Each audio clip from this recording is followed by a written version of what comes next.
السلام علیکم ورحمۃ اللہ وبرکاتہ۔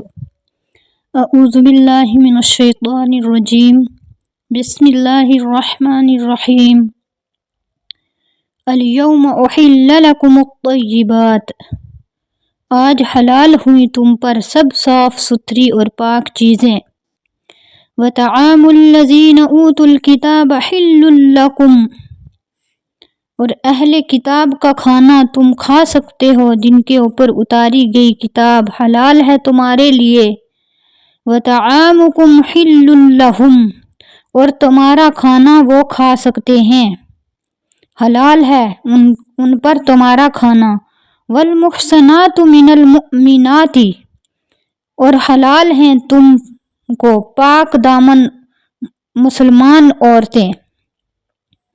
والمحصنات من الذین اوتوا الکتاب من قبلکم، اور پاک دامن عورتیں ان میں سے جن کو دی گئی کتاب، یعنی ان لوگوں میں سے پاک دامن عورتیں جو مسلمان ہوگی۔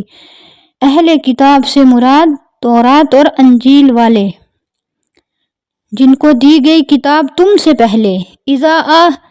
اذا آتیتموہن اجورہن محسنین غیر مسافحین،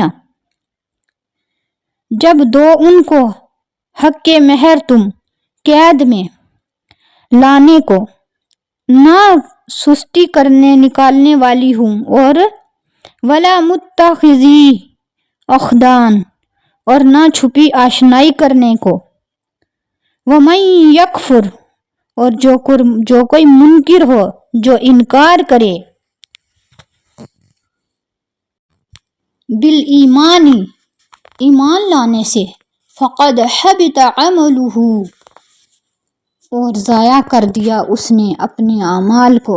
جس نے انکار کیا اس نے اپنے اعمال کو ضائع کر دیا۔ یہ اہل کتاب کے بارے میں فرما رہے ہیں جس نے نبی کریم صلی اللہ علیہ وسلم کی شریعت کے اوپر عمل نہ کیا اور اس کے اوپر نہ چلا، ایمان نہ لایا، تو اس نے پہلے سارے عمل ضائع کر دیے۔ وَهُوَ فِي الْآخِرَةِ مِنَ الْخَاسِرِينَ، اور وہ آخرت میں خسارہ پانے والوں میں سے ہے۔